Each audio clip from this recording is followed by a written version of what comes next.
Hello बच्चों, कैसे हैं आप लोग? बढ़िया, शानदार, मस्त एकदम। आज पूछोगे सर आज बड़े खुश हो और क्या ही पढ़ाने वाले हो बेटा। आज शुरू करने जा रहे हैं एक बड़ा ही शानदार चैप्टर, मोल कंसेप्ट। मोल कंसेप्ट का है पहला लेक्चर। और मोल कंसेप्ट के पहले लेक्चर में हम बात करेंगे कि आखिर हमें इस मोल कंसेप्ट जिसका जिक्र नीट और जे में बहुत ज़्यादा होता है, इसकी ज़रूरत क्यों पड़ती है भाई साहब।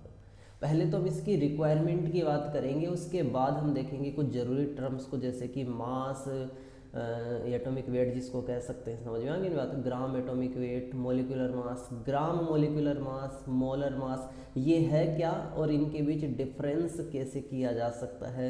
मोल की भी बेसिक फंडामेंटल बातों को आज पढ़ने की कोशिश करेंगे। जितना आज के लेक्चर में आता उतना पढ़ने की कोशिश करते हैं।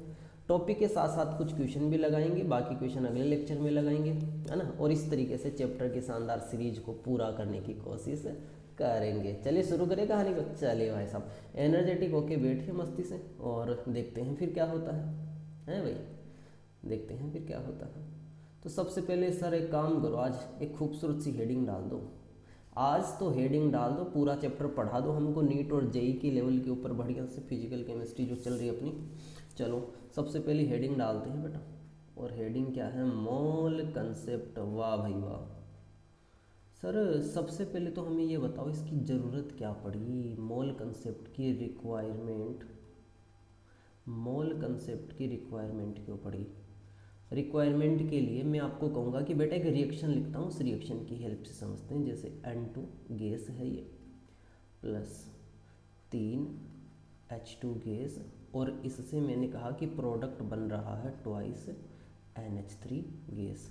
बेटा मैं थोड़ा आराम से पूरा सीक्वेंस से बात करूंगा, जैसे कि +1 का बच्चा पढ़े या टारगेट का बच्चा पढ़े। टारगेट मतलब ड्रॉपर बैच का बच्चा पढ़े।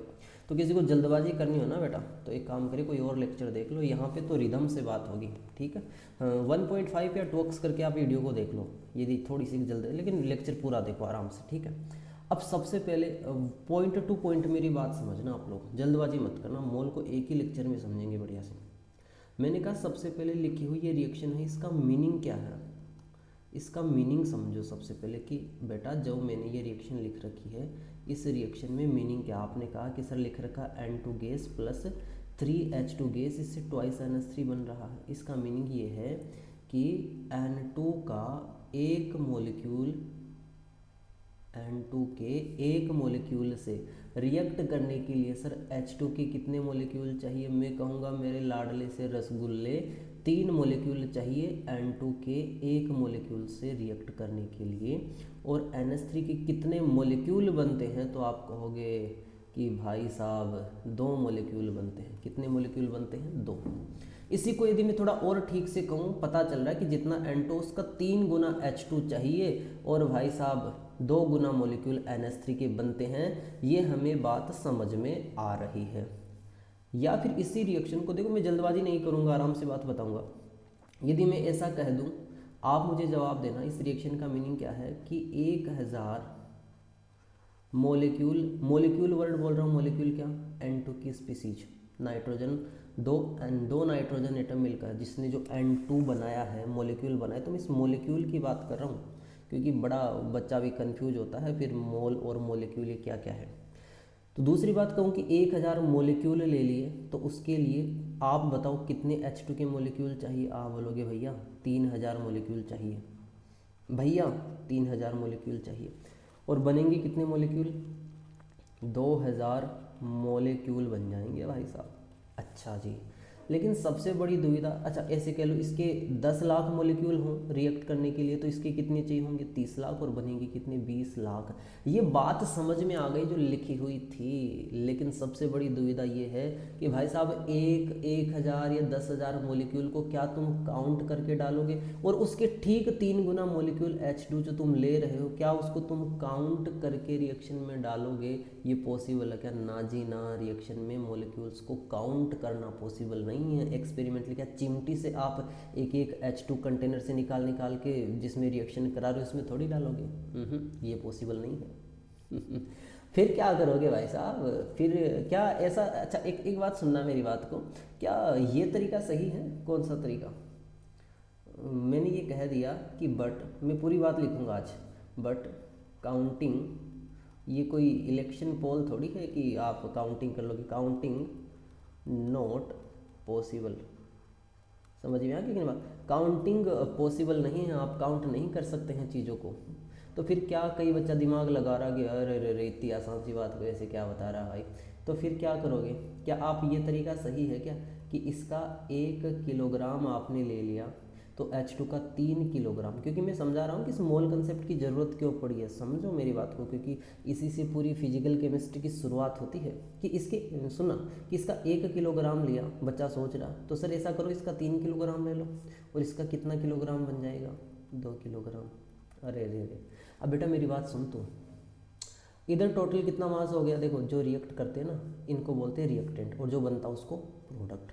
एक लॉ होता है केमिस्ट्री में जिसको बोलते हैं law of conservation of mass, वो कहता है कि जितना रिएक्टेंट होना चाहिए उतना ही प्रोडक्ट होना चाहिए। पर यहाँ पे देखो कितना मास हो गया रिएक्टेंट का, 1 किलोग्राम प्लस 3 किलोग्राम कितना हो गया, 4, और बनेगा कितना, 2 किलोग्राम। बात भी सही है सर।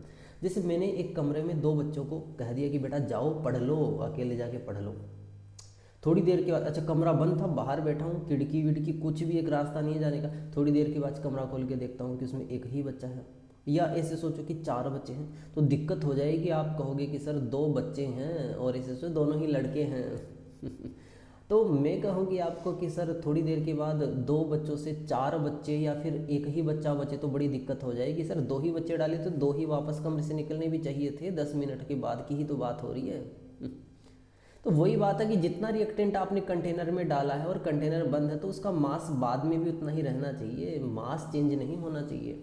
ये बात सही भी है, एक्सपेरिमेंटल लॉजिकल बात है, जरा सी बात है, कोई कंफ्यूज वाली बात ही नहीं। तो फिर ऐसा क्या करूँ मैं, ऐसा क्या करो। दूसरी बात ये सही भी तो कही है मैंने कि आप 1 किलोग्राम ले लो और इसका 3 किलोग्राम ले लो और इसका 2 किलोग्राम बन जाएगा, तो आप कहोगे कि ये नॉट वैलिड, कन्फ्यूज मत होना, ये नॉट वैलिड, ये तरीका सही नहीं है। काउंटिंग नहीं कर सकते जी, किलोग्राम में मास में नहीं ले सकते मॉलिक्यूल को, पर बिल्कुल एग्जैक्ट 3 गुना होना भी चाहिए नंबर ऑफ मॉलिक्यूल। तो फिर क्या कोई तरीका है, हाँ इसी प्रॉब्लम को सोल्व करने के लिए जो कंसेप्ट आता है उसी को हम बोलते हैं मोल कंसेप्ट। चलिए शुरू करें कहानी को, चलो फिर मोल कंसेप्ट की बात को सुनने की कोशिश करते हैं। नीचे लिख दो यहाँ पे, अच्छा जी।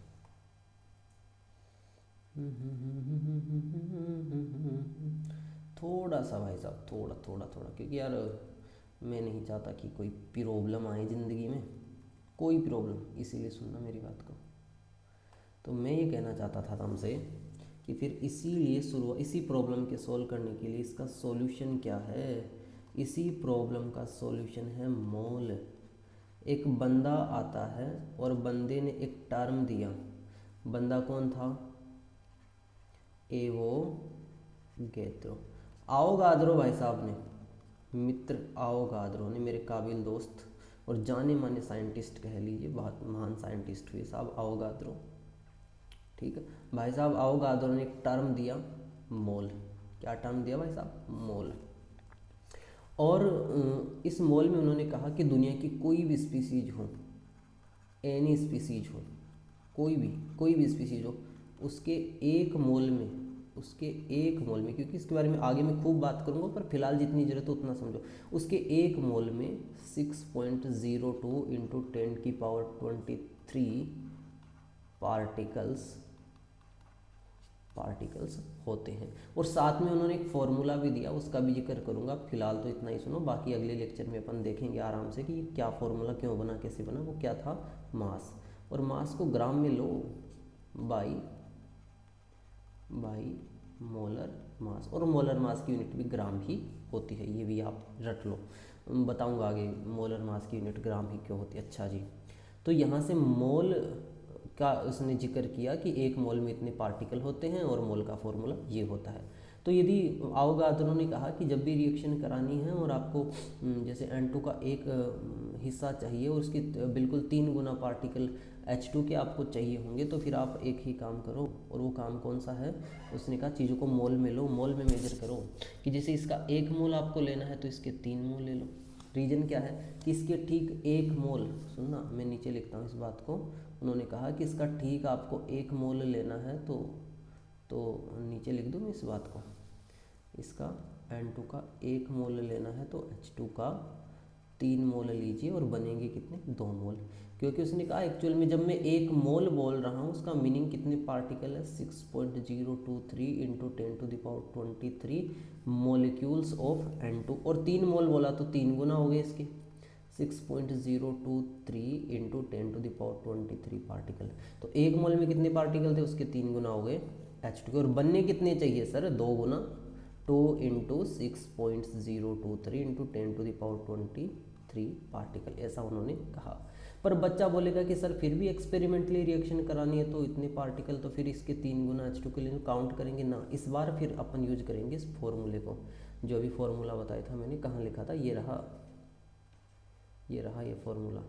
आप अवोगाद्रो साहब ने कहा कि आप एक काम कीजिए, अब जैसे ही आपको 1 मोल लेना हो ना यहाँ पे N2 का, और 3 मोल किसके लेने हैं आपको H2 के लेने हैं, तो आप एक काम कीजिए, आप वो जो फॉर्मूला बताइए इसको मोल को मास में कन्वर्ट करो।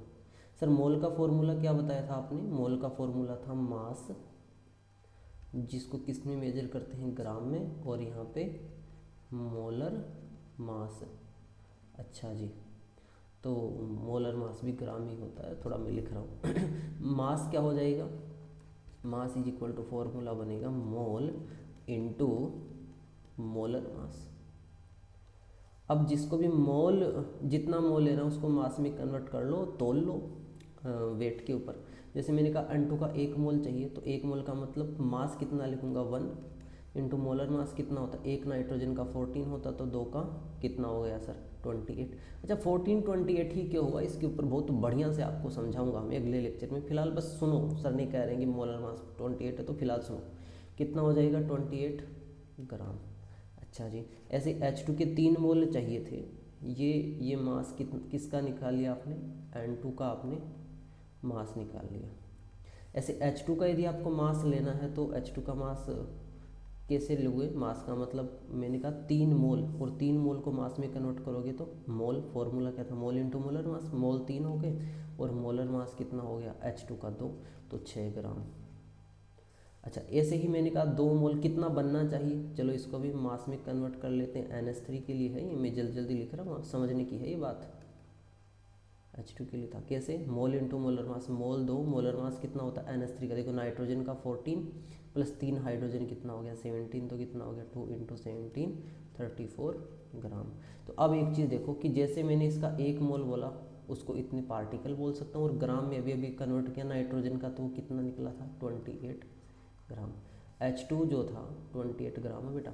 H2 की जब बात की थी मैंने, तो H2 में कहा था कि 3 मोल को ग्राम में कन्वर्ट किया, तो मोल इंटू मोलर मास से कितना ग्राम निकला 6 ग्राम, और NH3 को भी ग्राम में कन्वर्ट किया था, मोल से 2 मोल बननी चाहिए थी उस बेसिस पे, तो 34 ग्राम। तो एक्चुअल में मैं बात बोलूँ तो आप समझ जाना क्या बात बोला, कि 1 मोल कह लो, इतने सारे पार्टिकल कह लो, या ये ग्राम कह लो, सेम ही बात है, एक ही चीज़ की बात हो रही है। तो ये था मोल, जिसका बड़ा ही शानदार जिक्र दुनिया में चलता है। अब law of conservation of mass भी देख लो फॉलो हो रहा है, 28 प्लस 6 रिएक्टेंट का 34 हो गया, और प्रोडक्ट भी देखो 34 ग्राम ही है। तो एक्चुअल में इसलिए ये तो थी रिक्वायरमेंट कह लो कि क्यों ज़रूरत पड़ी मोल कंसेप्ट की, ताकि आप देखो रिएक्टेंट को सही रेशियो में ले सकते हो कि इसका 1 मोल में इतने पार्टिकल हो तो 3 मोल में ठीक इसके 3 गुना पार्टिकल हो जाएंगे, जिसको मास में कन्वर्ट करके बिल्कुल ठीक एग्जैक्ट रेशियो में ले लिया। ये कह सकते हो कि 28 ग्राम N2, जिसका मतलब 1 मोल या इतने पार्टिकल है, सुनना मेरी बात को, तो H2 का 3 मोल जिसको इतने पार्टिकल कह लो या 6 ग्राम कह लो, तो H2 के 6 ग्राम में बिल्कुल 3 गुना मोलिक्यूल होते हैं N2 से। H2 के 6 ग्राम में 3 गुना मोलिक्यूल होंगे किससे, N2 से। और यही बात तो हमको समझाना चाह रहा था कौन, मोल। तो बेटा मोल की अभी कुछ बातें बताऊं तो मोल क्या करता है, 1 मोल में नंबर ऑफ पार्टिकल, वैसे तो आगे बात आएगी, 6.023 इंटू 10⁻23। ओके, तो क्या क्या इस चीज़ में यदि मैं आपसे कुछ कंक्लूजन निकालना चाहूँ तो क्या कंक्लूजन निकालोगे, कि जब भी रिएक्शन अपन करवाते हैं तो चीज़ों को एग्जैक्ट ग्राम के बेसिस पे नहीं अपन कंक्लूड कर सकते। आपको कि इसके सुनना मेरी बात को, आप ये कहना चाहो ना बेटा, कौन सी चीज़, सुनना मेरी बात को, यदि आप ये कहना चाहो कि भैया N2 के 1 किलोग्राम के लिए H2 के 3 किलोग्राम ले लो और 2 किलोग्राम NH3 बन जाए, तो ये बात बिल्कुल भी वैलिड नहीं है, क्योंकि सब रिएक्टेंट का वेट या मास सेम नहीं होता है कि सेम मास में सेम नंबर ऑफ मोलिक्यूल्स आ जाए, तो ये वैलिड नहीं है, काउंटिंग पॉसिबल नहीं है। इसलिए आपको ठीक रेशियो में कि एक मोल या कहो कि नंबर ऑफ मोलिक्यूल का एक हिस्सा N2 का चाहिए तो H2 का 3 हिस्सा चाहिए या 3 गुना मोलिक्यूल ऑफ H2 चाहिए, तो उसी के लिए हमें मोल टर्म की ज़रूरत पड़ती है। और मोल किसने दिया था? आवोगाड्रो ने। एक मोल में कितने नंबर ऑफ पार्टिकल होते हैं? 6.023 × 10⁻23 पार्टिकल्स। मोल को मास में कन्वर्ट करने की बड़ी ज़रूरत पड़ती है, तो इसके लिए मैं आपसे वही बात कहूँगा। कौन सी बात कहूँगा? सुनना बेटा, इसके लिए क्या बात कही? मोल का फॉर्मूला क्या था? मास बाई मोलर मास, जैसा कि आपको दिखाई पड़ रहा है। तो आपको जितने भी मोल चाहिए बेटा, देखो यहाँ पे जितने भी मोल चाहिए उस मोल को मास में कन्वर्ट कर लो और फिर फॉर्मूला लगा के आप जैसा कि मैंने बताया था यहाँ पे देखो, यहाँ पे देखो 1 मोल चाहिए था, इसको मास में कन्वर्ट कर लिया, 3 मोल चाहिए था, मास में कन्वर्ट कर लिया, और फिर जिस भी आप बीकर में कंटेनर में रिएक्शन करवा रहे हो उसमें डाल दो, आपके पास रिएक्शन हो जाएगी। तो ये था मोल कंसेप्ट की रिक्वायरमेंट। अब अगले लेक्चर में हम बेटा बात करेंगे कि आखिर atomic weight, molecular weight, gram atomic weight या ग्राम मोलिकुलर मास क्या होता है। बड़ा ही शानदार लेक्चर होने वाला है, वो भी जिसको मोल कंसेप्ट पढ़ना है ना बेटा, ये सीरीज ध्यान से देख लो, ये सीरीज़ ध्यान से देख लो, आप मोल कंसेप्ट की बात समझ जाओगे। चाहे तो आप XX करके देख लो, कोई बड़ी बात नहीं है। मस्त रहिए, शांत रहिए बेटा, किताबों से प्यार कीजिए। हमेशा लेक्चर में कहता हूँ बेटा मैं हमेशा कि किताबें बड़ी जल्दी रूठती है, बड़ी जल्दी। अभी तुमसे प्यार करी किताबें, तुमको बुला रहे बेटा मेरे पास आओ, बैठो, टाइम गुजारो, पर तुम इग्नोर कर रहे हो। जिस दिन रूठ गई ज़िंदगी भर नहीं मानती है। समझ में आ रही कि नहीं बात आपको? तो किताबों को रूठने मत दो, इनको टाइम दो, इनको मना के रखो, ये आपका भला कर देगी। समझ लो मेरी बात को। समझ में आ रही कि नहीं बात आपको? इसी के लिए एक बड़ी अच्छी लाइन किसी ने कही है, इसी के लिए जब किताबें रूठ जाएंगी तब की बात, रूठने मत देना। कौन सी बात किसने कही है? शानदार सी बात कि वो जो उतरा है नज़रों से हमारी, एक वक्त नज़र उतारते थे हम उनकी। चलिए मिलते हैं अगले लेक्चर में। Okay, take care, bye.